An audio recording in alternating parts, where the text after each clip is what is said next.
I've been an internet marketer for several years now. One thing I've noticed is that a lot of the marketers that create software products are the ones that end up having seven-figure businesses. So that's one of the reasons why you want to get into the software business. I'm not saying that you're going to have a seven-figure business or a six-figure business, but it is a very lucrative industry. Software products, they have a higher perceived value than all other forms of digital products such as ebooks, video courses, audiobooks, etc.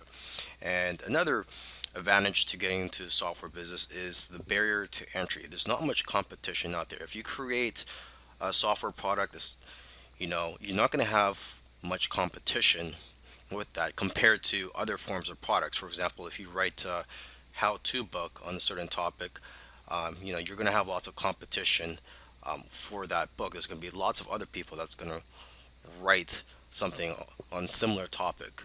Okay.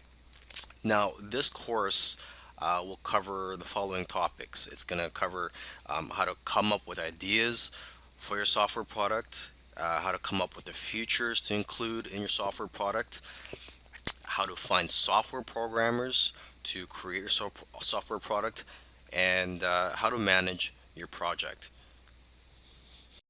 Coming up with ideas for your software. So before you create a software product, you need to know what it's going to bring to the table. You need to know what problems it's going to solve, because that's what what software tools do, is that they solve problems or potential problems. Okay, so first let's start with ourselves. Okay, do you have a problem in your business or personal life that can be solved with a software tool?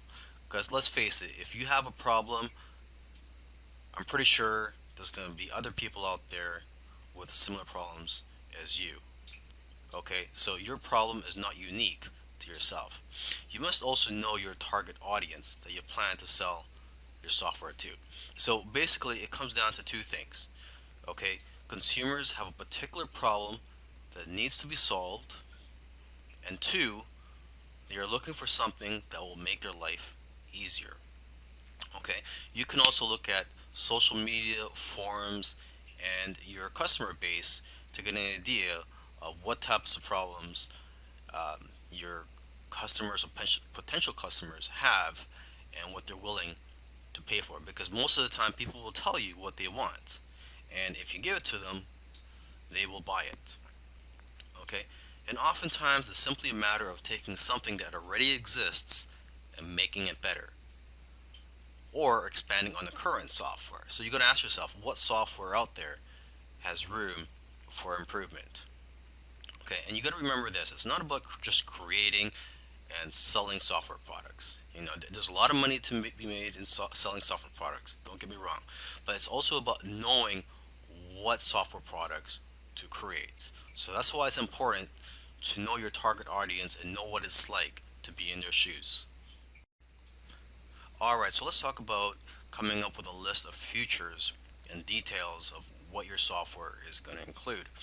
Okay, you got to remember to keep it simple though, because it's not about how many fancy features and buttons that your software has. It's about how the software can benefit the user.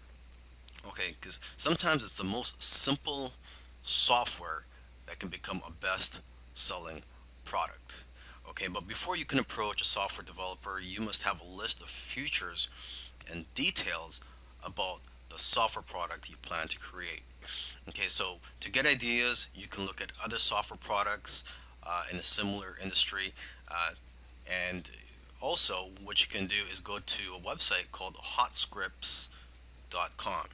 And this site includes programs and scripts in every popular programming language. So this is a great way for you to get familiar with the different types of software out there. And you could also read the reviews for the various software products on that site.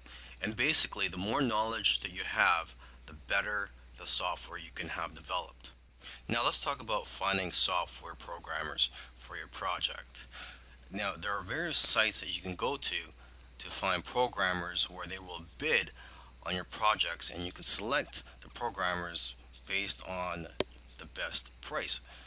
But remember, you have to also make sure to select programmers based on their skills, and how well you feel comfortable working with them. Okay, so I've listed a few sites, the most popular sites where you can find programmers. There's rentacoder.com, elance.com, scriptlance.com, and guru.com. And you can also go to coding forums or other types of forums where programmers hang out to find people that are passionate about creating software products. Okay, so now when you visit these sites where programmers could bid on your projects, you have to know how to present your project. So make sure to first view how other people are listing your projects and how they are describing them on these sites. Okay, and you have to also be very careful. You don't want to give out too much information about your project because you don't want people stealing your ideas.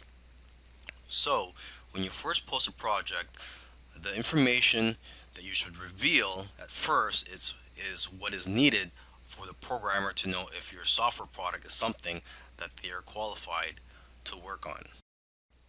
When you're working with your programmer, you have to be very clear on what you want and be specific with the details. So you have to make sure you've done your research already before you hire someone to start working on your project.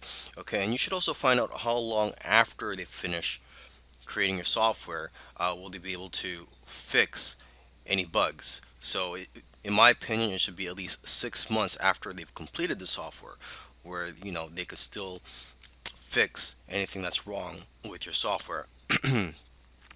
Another thing you want to do when you're creating a software product is not to just outsource everything to the programmer and then just be hands off. I mean, you really have to get involved and get your hands dirty if you really want this to be a successful software product. Okay, and instead of just telling them to just create your software product, you should break it down into smaller tasks so that it's easier to work on and it'll be better for you to basically monitor the progress of your software product.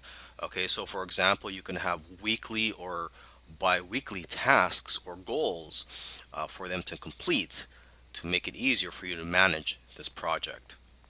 Okay, and you could also encourage your programmers or coders by giving them bonuses for doing well on some of the tasks that you give them. Okay, and you also want to let your programmers know ahead of time what your budget is so they know what to expect. And so, with that being said, you shouldn't pay by the hour because it's hard to track the actual hours that they work, and that only encourages people to take their time on your project.